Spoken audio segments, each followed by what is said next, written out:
दोस्तों, रात का समय था। एक महिला जिसकी उम्र 40 से 45 साल बताई जा रही है, उसके पेट में अचानक दर्द उठता है, उल्टियाँ होना उसको स्टार्ट हो जाती हैं और वो चिल्लाती है, तो चिल्ला-चिल्ला कर जो है पड़ोस के जो लोग होते हैं उनको इकट्ठा कर लेती है। जो पड़ोस के लोग होते हैं उसके घर पे पहुँचते हैं, देखते हैं तो महिला को उल्टियाँ हो रही थी। पड़ोस के जो लोग होते हैं तुरंत महिला को जो है अस्पताल पहुँचाते हैं। अस्पताल पहुँचाने के बाद जब उनको डॉक्टर उसका इलाज कर रहे थे, तो डॉक्टर को मालूम चलता है कि ये महिला डेढ़ से लगभग 1 से डेढ़ महीने की गर्भवती यानी प्रेग्नेंट है। अब डॉक्टर को तो कुछ मालूम था नहीं, लेकिन जब डॉक्टर पड़ोस के लोग साथ में गए तो उनको बताई जाती है बात कि भाई महिला प्रेग्नेंट है, माँ बनने वाली है। तो लोगों के पैरों के तले ज़मीन खिसक जाती है कि आखिरकार ये महिला माँ कैसे बन सकती है? आखिरकार ये महिला कौन थी और कैसे ये प्रेग्नेंट हो जाती है? क्योंकि उसका जो पति था, उसके पति का पहले ही देहांत हो चुका था। उसका पति था नहीं तो जो है गर्भवती कैसे हो जाती है? ये बात लोगों को समझ में नहीं आ रही थी।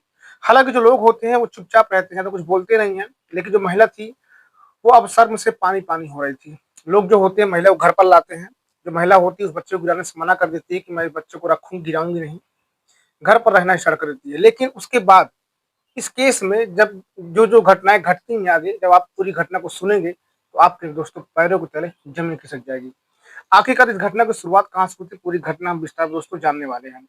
नमस्कार, मेरा नाम महेंद्र सिंह है, आशा करता हूँ आप सब अच्छे होंगे, सुरक्षित होंगे और अपना ख्याल दोस्तों रख रहे होंगे। दोस्तों, इस घटना को पूरा सुनाने से पहले मैं हर वीडियो में आपसे रिक्वेस्ट करता हूँ कि अगर आप हमारे चैनल पर नए हैं, तो चैनल को सब्सक्राइब कर लिया करें, बेल आइकन को प्रेस कर लिया करें ताकि दोस्तों मेरा उत्साह बढ़ता रहे। चलिए दोस्तों, आज की इस घटना पर रोशनी डालेंगे। दरअसल इस घटना की शुरुआत उत्तराखंड के नैनीताल से होती है। वहाँ पर आरती नाम की एक महिला जिसकी उम्र लगभग 40 से 45 के बीच होती है और उसका जो पति होते हैं उनका किसी रीज़नवश जो है उनका देहांत हो जाता है और वो अपने घर पर अकेले रहा करती थी।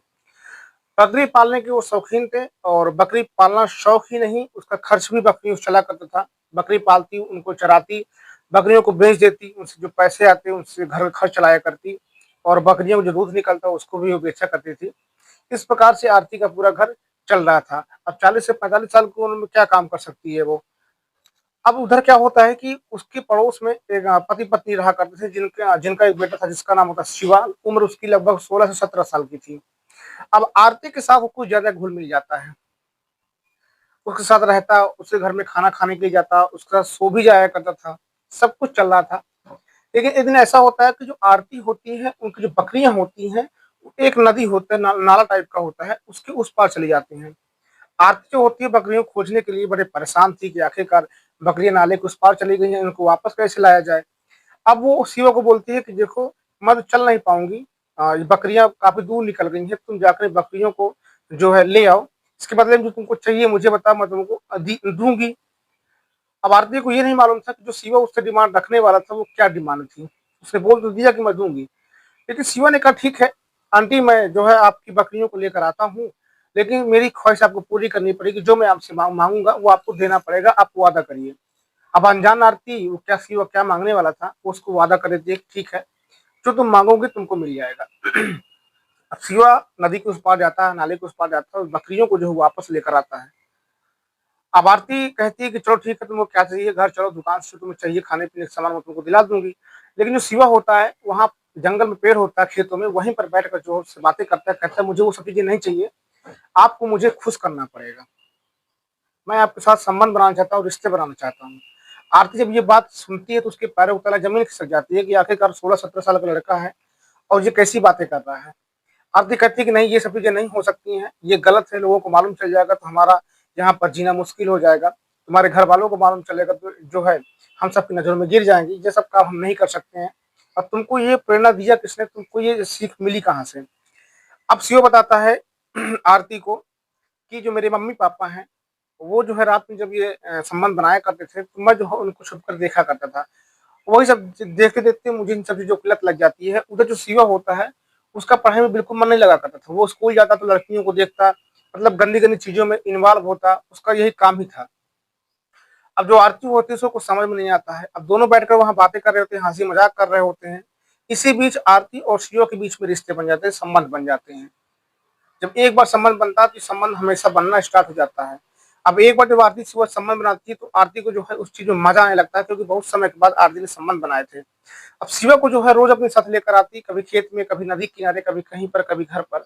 उसके साथ बेजोड़ तरीके से संबंध बनाया करती, रिश्ते बनाया करती थी। उसको काफी मजा आया करता था संबंध बनाने में। इधर जो शिवा होता है उस छोटी उम्र का था, उसको भी काफी मजा आ रहा था। लेकिन ये रिश्ता आगे चलकर ऐसा मोड़ लेने वाला था कि जो है कई लोगों की जिंदगी इस रिश्ते में खराब होने वाली थी।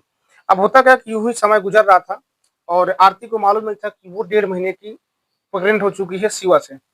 हालांकि आरती और शिवा के जो रिश्ता था वो धीरे धीरे करके लोगों को, धीरे धीरे करके थोड़ा थोड़ा जो है कुछ शक पैदा कर रहा था कि आखिरकार इन दोनों के बीच में क्या रिश्ता है, इतना साथ में रहते हैं, हंसी मजाक करते हैं, लेकिन लोग खुलकर बोल नहीं पा रहे थे।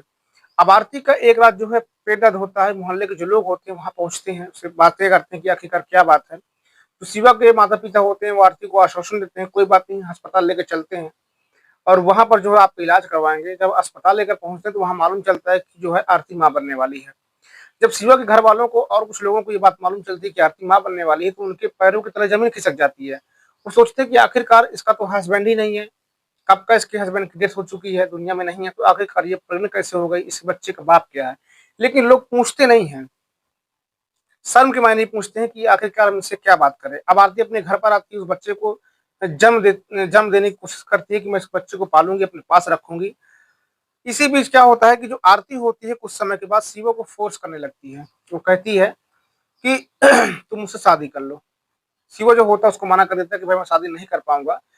ये सब चीजें दोनों के बीच में बातें होती हैं। उसके बाद जो है 2-3 दिन के बाद आरती की लाश जो है उसके घर से लगभग 10 किलोमीटर दूर एक झाड़ी पर मिलती है।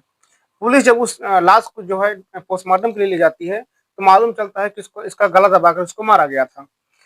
पुलिस उस डेड बॉडी की पहचान करने के लिए अलग तरीके अपनाती है कि भाई ये डेड बॉडी किसकी है, ये जो औरत है वो कहाँ की रहने वाली है। कुछ समय के बाद मालूम चलता है कि इस औरत का जो नाम होता है वो आरती होता है। वो इस गांव की रहने वाली थी, उत्तराखंड के नैनीताल की इस गांव की रहने वाली थी। अब जब पुलिस होती है उस गांव पर पहुंचती है, पूछताछ करना स्टार्ट कर देती है। पोस्टमार्टम रिपोर्ट से भी पुलिस को मालूम चलता है कि जो आरती थी वो 1 से 1.5 महीने की प्रेग्नेंट भी थी। अब जब आरती की जो है मर्डर मिस्ट्री को पुलिस इन्वेस्टिगेट कर रही थी, छानबीन कर रही थी, तो पुलिस को समझ में नहीं आ रहा था कि आखिरकार इसको किसने मारा होगा। तब आरती के मोबाइल से जो है उसका जो नंबर होता है, कॉल हिस्ट्री निकाला जाती है, कॉल लोकेशन निकाला जाता है। तो पाया जाता है कि आरती जो होती है वो शिवा नाम के एक लड़के से काफी टच में थी, बात कर रही थी। अब तुरंत शिवा को जो है पूछताछ के लिए बुलाया जाता है। पहले शिवा मना कर देता है कि मुझसे कोई मतलब नहीं है, ये है वो है, मैं नहीं जानता हूँ। लेकिन जब डीएनए टेस्ट कराया जाता है आरती के बच्चे से और शिवा के डीएनए टेस्ट कराए जाते हैं, तो शिवा का जो डीएनए होता है वो आरती के बच्चे से मैच हो जाता है। अब तुरंत पुलिस समझ जाती है कि ये कांड जो है शिवा ने किया। लेकिन शिवा ने कांड किया क्यों? जब पुलिस शिवा से पूछती तो बताता है कि हमारा रिश्ता जो है काफी समय से चल रहा था, ऐसी ऐसी बातें हुई थी और हम दोनों संबंध में थे, दोनों को मजा आ रही थी। लेकिन जो आरती होती है वो शिवा से अब शादी करने का प्रेशर डालने लगती है। वो कहती है कि चलो दोनों लोग हम घर से छोड़कर भाग जाते हैं और अपनी जिंदगी बाहर जो है गुजारते हैं। लेकिन शिवा इस बात से इनकार कर देता है। लगातार आरती शिवा को फोर्स कर रही थी शादी करने के लिए, लेकिन शिवा नहीं मानता है। अब जो आरती होती है वो कहती है कि तुम ये बात नहीं, मेरी बात नहीं मानोगे तो मैं पुलिस थाने में जाकर तुम्हारे ऊपर कंप्लेन कर दूंगी, तुम्हें जेल पर रहना पड़ेगा। नाबालिग लड़का था, छोटी सी उम्र थी, उसको समझ में नहीं आ रहा था करे तो करे क्या। इसके चलते आरती का गला घोट कर उसको मार देता है। और मारने के बाद लगभग सोचो घर से 10 किलोमीटर दूर किस किस प्रकार उस डेड बॉडी को ले गया होगा रात में। ये सोचकर भी चौंक जाता है इंसान कि आखिरकार छोटा सा बच्चा जिसकी 16-17 साल की उम्र थी वो बॉडी को कैसे वहां तक ले गया होगा। पुलिस के सामने सबसे बड़ा सवाल ये था। अब पुलिस पूछती है कि ये बताओ डेड बॉडी को तुम अकेले ले गए थे या कोई और था? शिव बताता है कि डेड बॉडी को मैं केवल अकेले ही ले गया था वहां तक और मेरे साथ कोई इन्वॉल्व नहीं था। काफी पूछताछ की जाती है लेकिन शिवा किसी और का नाम नहीं लेता है। अब शिवा को जो है कई धाराओं में चार्जशीट तैयार करके जो है उसको जेल भेज दिया गया, बच्चों वाले जेल पे। 18 साल तक वो जेल पे ही रहेगा। इधर आर्थिक जिंदगी खत्म हो चुकी है दोस्तों। जो शिवा के माता पिता होते हैं वो उनका रो रो कर बुरा हाल हो जाता है कि उसके बेटे ने क्या कर दिया दोस्तों। तो दोस्तों अगर आपको कोई लड़का है, बेटा है, उसकी जो है देख रेख कीजिए, कहीं गलत रास्ते पर तो नहीं जा रहा है। सारी जानकारी रखनी आपकी जिम्मेदारी है दोस्तों। दोस्तों इस घटना को सुनाने का उद्देश्य सिर्फ आपको जागरूक करना, सुरक्षित करना था, ना कि किसी को दिल को ठेस पहुंचाना मेरा उद्देश्य रहता है। इस घटना को सुनकर आपकी क्या राय कमेंट बॉक्स में जरूर बताइएगा।